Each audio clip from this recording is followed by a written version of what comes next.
That's good news to hear. You brought up AI. You said we're in the, potentially the first inning. There's been a lot of talk about bringing supply chain back to America. You saw a lot of the investment in AI from a lot of the Mag 7, TSM included, about bringing data centers and things of that nature to America. I want to get your thoughts on the idea of manufacturing production happening here. Companies like Apple come to mind when you think, how is it possible? Will we be able to afford that type of labor, that cheap labor, and to have the level of production long term? And for the short term, how does a company like that even combat in that environment where it's like it's going to take 5 to 10 years to build that here to even get that up and running? What are your thoughts around that, bringing the supply chain back? Well, I think some of the supply chain was already coming back to the United States post-COVID because, look, the global supply chain was created over a 30, 40-year period, very efficient, very cheap, and it turns out very brittle.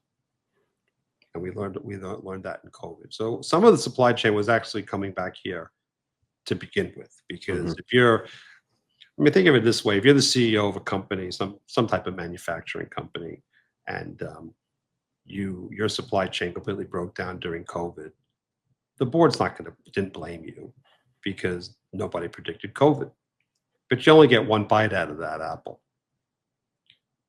If something were to happen and you didn't have a supply chain again, that's your job. You're out. Yeah. So I think some of the supply chain was coming back. How much more of the supply chain? Do I think we're going to make Apple phones in the United States? Probably not. I think maybe they move the whole thing to India. Do I think more manufacturing will come back to the United States? I do. What parts of manufacturing? Let's draw up a list and we could discuss it for a couple hours. So I don't know.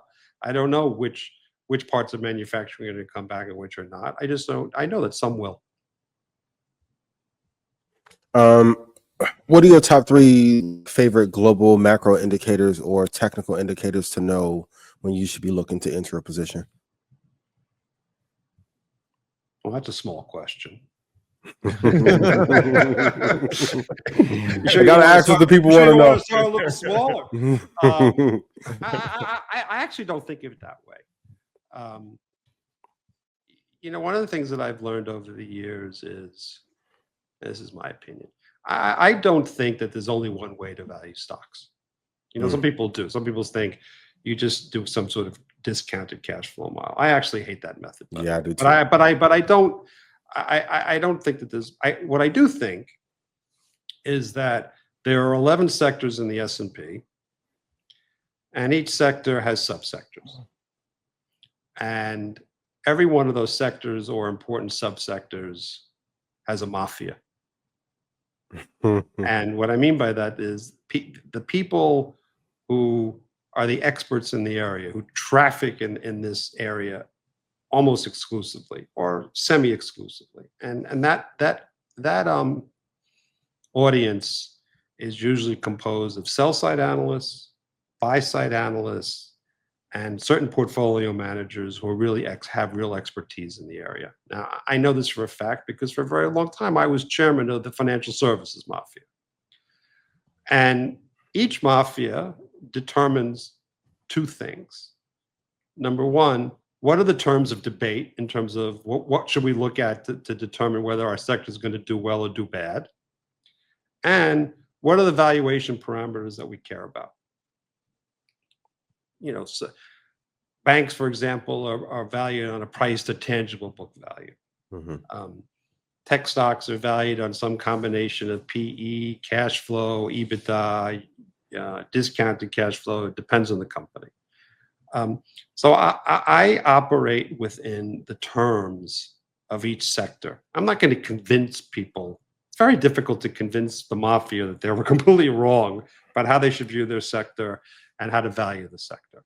So, take lending companies, for example. The 2 most important variables are the yield curve and, more importantly, credit quality. What are the credit trends? That's what I look at. That's what I care about. Other sectors, there's if it's a subscription-based model in software, people care about how big is the potential TAM, the total addressable market, and what are the trends in terms of subscriptions. So each sector is different. I don't have, one global variable that I look at unless I'm worried that there's going to be some type of bad recession. What are your thoughts on Bitcoin and other digital assets as far as its long-term potential? Another small question. Yes. Let's talk about the Yankees. It'll be easier. I don't play Bitcoin at all. I'm not long it, and I'm not short it. And the reason why I'm not long it or short it is that no one has ever been able, to my satisfaction, been able to answer one very, very important question. Okay, what's that?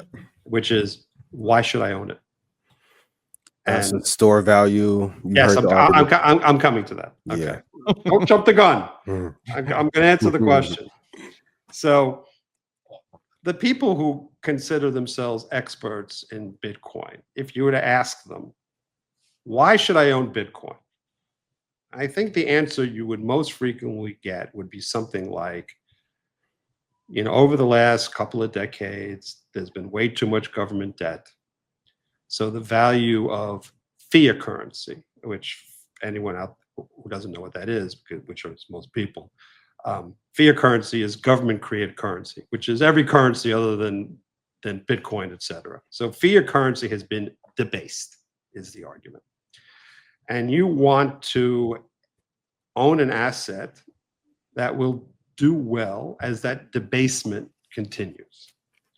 And the problem with, let's say, shorting the dollar is currencies all trade relative to one another. You just can't go out and short the dollar. You have to go out, let's say, and short the dollar relative to the euro or the dollar relative to the yen. Yeah. And they all stink, according to this thesis. The dollar is just probably a little bit better than the rest of them. So if you want to hedge against basically all of these currencies, buy Bitcoin or some other digital currency. As far as I can tell, that's the major thesis that they propagate. So my response to that is, okay, if that's the case, then how should Bitcoin act? In other words, if your thesis is right, then on days where people are worried about inflation, they're worried about the economy, NASDAQ is down huge, et cetera, Bitcoin should go up. And on days where everybody's rocking and rolling and risk is on and NVIDIA is up 5% and Microsoft is up 3% and every, risky tech stock you ever heard of or didn't hear of was up 7 or 8%, Bitcoin should be down. And that's not how it acts. It acts exactly opposite. In other words, on days when NASDAQ is up a lot, the correlation between NASDAQ and Bitcoin is very high. It tends to be about 60 to 70%. So the asset acts opposite to its own thesis. And I don't know what to do about that. I was talking to a friend of mine. I said, imagine if I had a thesis as to, I'll pick up a financial company, Capital One, credit card company. And let's say my thesis was the yield curve is going to steepen. I'm predicting the yield curve is going to steepen. Credit quality is going to get better. Capital One's asset earnings growth rate is going to increase, and the stock should go up 30%. That's my thesis.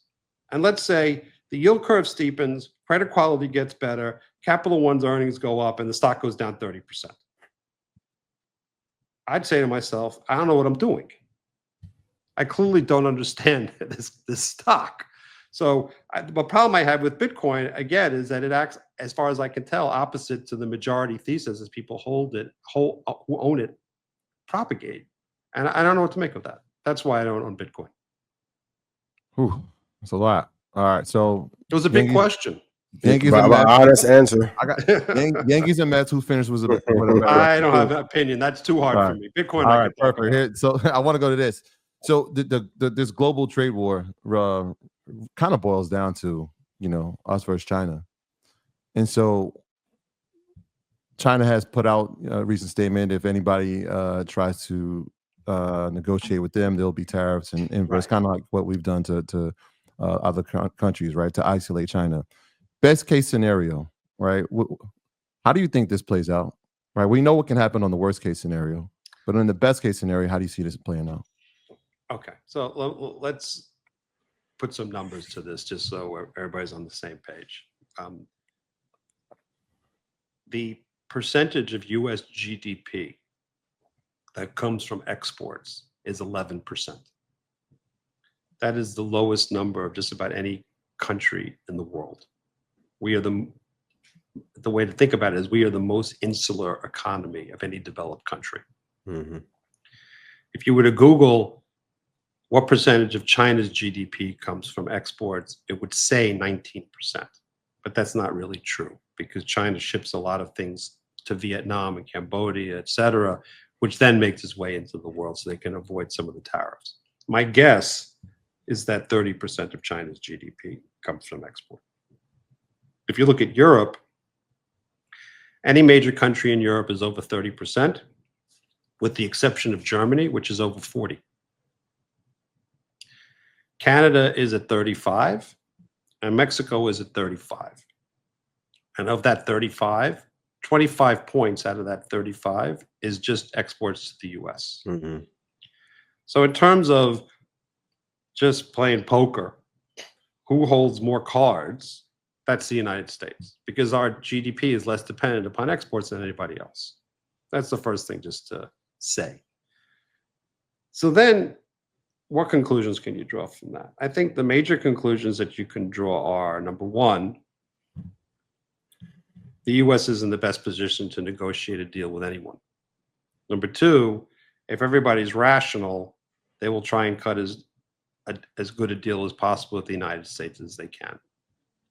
However, to quote the great philosopher Reacher from the Amazon Prime show, Reacher, in any investigation, the details matter. Yeah. And in any trade negotiation, the details matter. So let me just give you an example of why this is so much more complicated than just everybody just being rational, which is why I can't handicap it. So the European Commission, before President Trump made that announcement a couple of weeks ago on that Wednesday where he imposed all those tariffs, the European Commission, this is public information, came to the Trump administration and said, we will cut tariffs to zero throughout Europe. And the Trump administration said that's not good enough. And the reason why that's not good enough is that there are all these other restrictions throughout Europe that make it difficult for the US to get certain types of goods into Europe, like agricultural goods, for example, or champagne in France. As far as I can tell, the European Commission only has authority to negotiate tariffs. The rest, anything important to any particular country, that country has, like, let's for example, the European Commission wanted to reduce all agricultural barriers of our stuff going into Europe. France has an effective veto of that because, and there's nothing the European Commission can do about that. So my suspicion is that Mexico and Canada will cut some sort of deal with the United States because they really don't have a choice. I mean, when 25% of your GDP comes from exports to the US, there's not a whole hell lot you can do. I think the UK will cut a deal. I think a lot of Asian countries will cut a deal. Europe will be very much on a case-by-case basis, so it's very hard to tell. And we in China are going to go head-to-head for a while, and then I don't know what's going to happen. That's how I see this playing